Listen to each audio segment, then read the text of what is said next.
Welcome to Gloom Ghouls, your daily dose of adrenaline. Today, we unravel an artist's chilling path to immortality. What if every brushstroke of your art didn't just capture a moment, but stole life itself?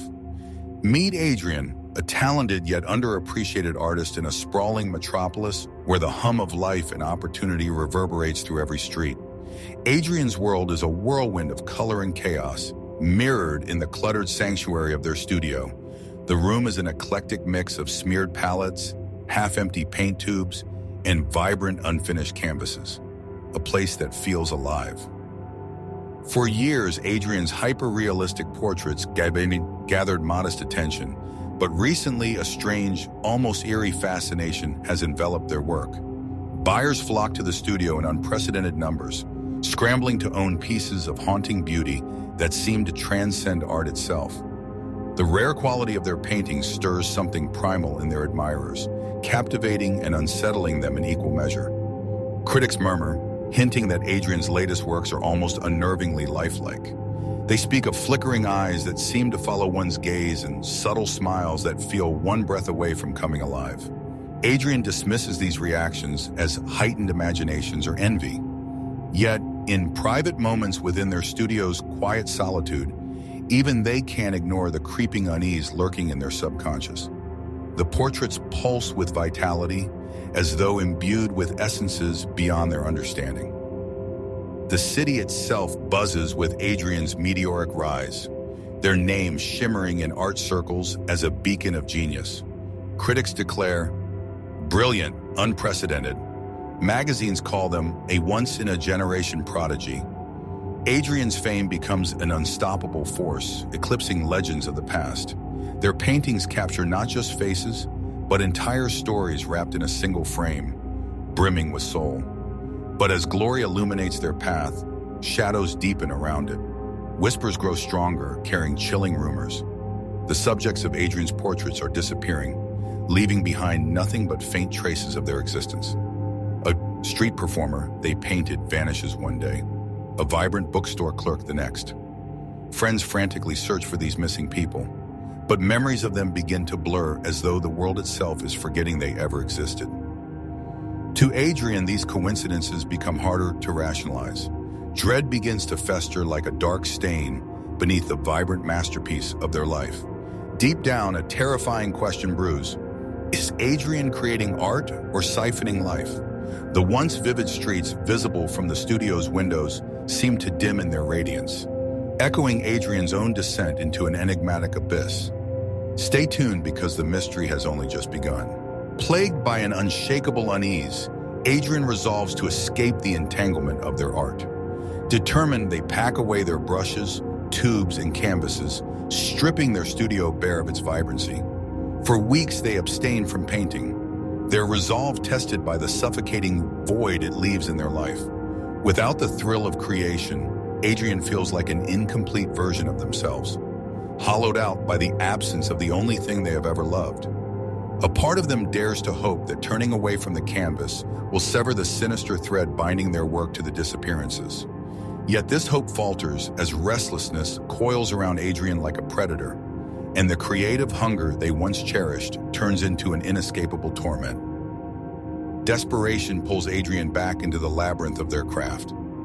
This time they convince themselves it will be different.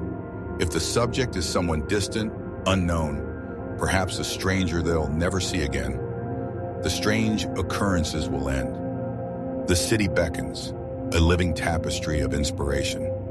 Adrian wanders until they hear the melancholic strains of a violinist's song. The young musician plays in the heart of the city's chaos, their haunting music both fragile and unyielding. The notes weave a story of longing and sorrow, resonating with Adrian in ways no other muse ever has. This violinist will be Adrian's final subject. They vow, a single painting before they relinquish their craft forever. Weeks later, the painting is complete. It radiates a haunting beauty unlike anything Adrian has ever fashioned before. Each detail, the shimmering strings of the violin, the sculpted crescents of the musician's fingertips, feels poised to break into motion at any moment.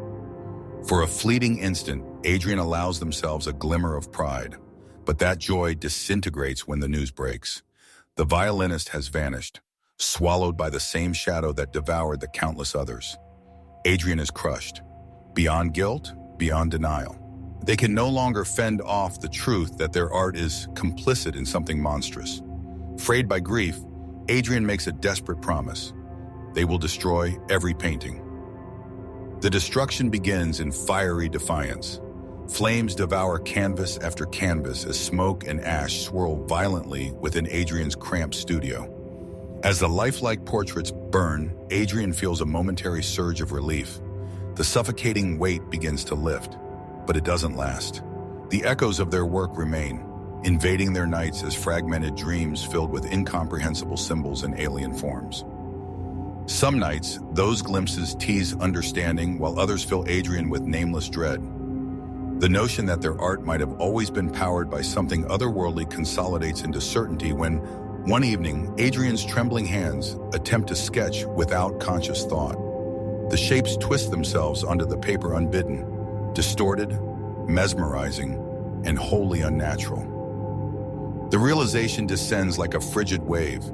Adrian's talent never originated from within.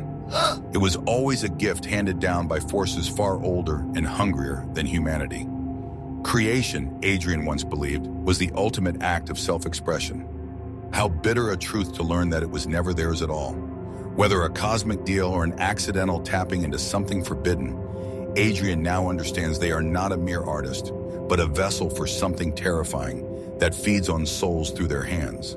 Adrian's isolation is complete, and their studio, once teeming with life and creativity, feels like a mausoleum. In defiance of the shadow encompassing their soul, Adrian commits to one final experiment, the ultimate gamble. They will capture themselves in a self-portrait, ripping away the mask to unearth the truth. Overwhelmed but resolute, Adrian prepares for this last effort, arranging their supplies with an almost ceremonial precision. With the first stroke of the brush, an unnatural energy courses through them. Each movement feels less like Adrian's will and more like the compulsion of something ancient guiding their hand. Its whispers crowd their mind, pulling secrets they didn't know existed from their subconscious. Hours stretch into endless days, the studio suspended in a twilight haze, and the reflection that blooms on the canvas is harrowingly accurate, almost alive. Adrian's painted likeness watches them with an awareness too profound to ignore. When the final stroke lands, silence overtakes the room like an overwhelming wave. Adrian, trembling, turns toward the mirror.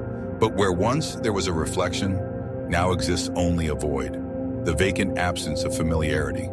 Their physical form quivers, fading into something both invisible and immaterial. Turning back, they see it, the painted version of themselves glowing with uncanny vitality, its eyes pulsating as though a piece of Adrian's soul has been captured and consumed. By the time dawn stretches through the windows, Adrian the artist is no more. What remains of them now resides fully within the canvas. A masterpiece unmatched in beauty, yet pulsating with a sinister life of its own. The painting hangs motionless, quiet to the world but alive in ways humanity cannot comprehend. Thanks for watching Gloom Ghouls. If this story drew you in, be sure to subscribe and hit that bell for more. Until next time, stay curious and embrace the thrill.